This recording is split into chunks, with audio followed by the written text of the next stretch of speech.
Vámonos con la filigrana política Daniel Adame Osorio. Buen día. Gracias, te doy un saludo muy afectuoso para nuestra audiencia y a pesar de los pocos días que han transcurrido de iniciado el proceso electoral en México, lo relevante y también lo incierto, lo vulnerable es encontrar, digamos, un horizonte tan ominoso que tenemos enfrente, no solamente para los actores, para los partidos, sino para todo el país y también el prestigio de sus propias instituciones. Lo había comentado muy bien Kant cuando decía que la distancia entre las repúblicas y la construcción de los despotismos es justamente la división de poderes. En ese mismo fenómeno, cuando encontramos que el proceso electoral, reitero, ha arrancado con mucho vigor, a pesar de esos pocos días, es porque justamente la respuesta que hemos tenido de esa pretendida división de poderes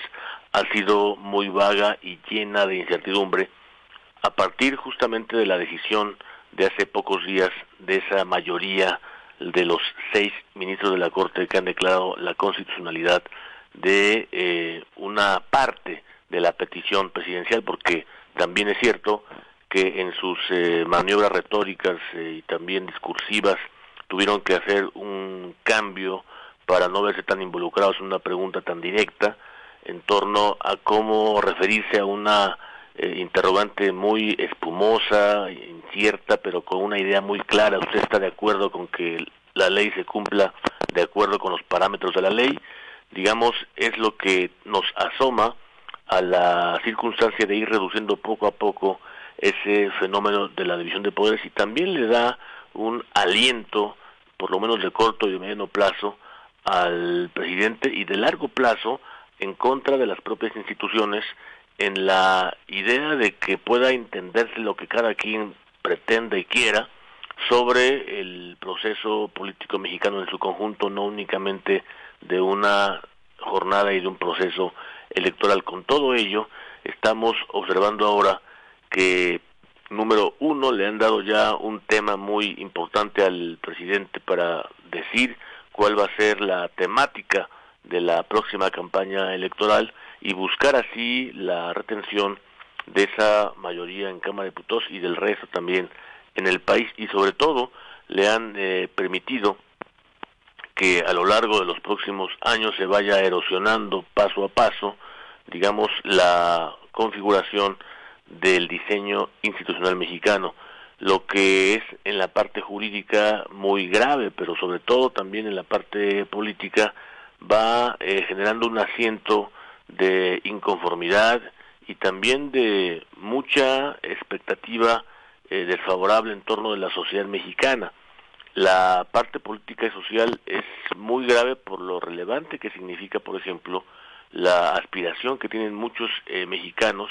y que, reitero, esa, digamos, pregunta que la Corte ha reformulado y que desde luego no deja satisfechos a ninguna de las dos partes, sí es, por desgracia, una muy particular frecuencia en la que se pone en entredicho, ya por sí mismo muy maltrecho, el Estado de Derecho en México, y que también, digamos, genera muchísima convulsión en torno a aquellos que no, reitero, no debemos minusvaluar ni subestimar, que son muchísimos millones de mexicanos que están en circunstancias adversas ahora mismo en el país y que requieren precisamente de respuestas, y las tendrán que buscar a partir de ellos mismos. Y yo creo que la parte social está construyendo ahora mismo el horizonte de la próxima elección en junio de 2021, pero sobre todo a partir también de lo que serán las propias iniciativas que estarán, si no al margen, por lo menos construyéndose en paralelo a lo que configura o debiera configurar la Constitución en México, es decir, los mexicanos buscando una forma de respuesta a las muchísimas preguntas inconclusas, insatisfechas, inciertas y marcadas precisamente por el deseo de que México siga siendo un país, un mosaico muy plural y que corresponde a la libertad no solamente de expresión y de prensa, sino al conjunto de ese fenómeno que llamamos la participación ciudadana, y creo que a partir de ese fenómeno vamos a poder construir las alternativas que puedan surgir en el próximo proceso electoral. La parte más notable de ello, una vez dado ese golpe a la institucionalidad a través de la Corte Mexicana, será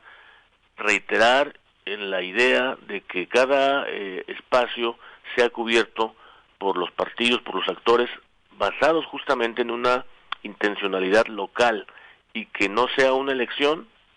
sino muchas elecciones locales que le devuelva el espíritu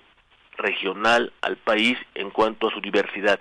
y sobre todo también que deba ser un proceso electoral en el que esos mexicanos se expresen y hagan surgir a la oposición, que siempre en la coyuntura se presenta y surge para presentar muchas modificaciones a la distribución del mapa político nacional, que por desgracia no está hoy, digamos, ofreciendo ninguna forma de respuesta, y lo que es peor, estamos viendo el desmantelamiento de todos los procesos administrativos y políticos del país. Por eso quizá la tentativa y la respuesta más importante se encuentre del lado de la sociedad para garantizar el progreso de un país que, reitero, a pesar de todo sigue siendo nuestra gran fortaleza y el gran mosaico para muchos mexicanos y para muchas generaciones, Teodoro. Bien, muchas gracias, estimado Daniel Adame Osorio.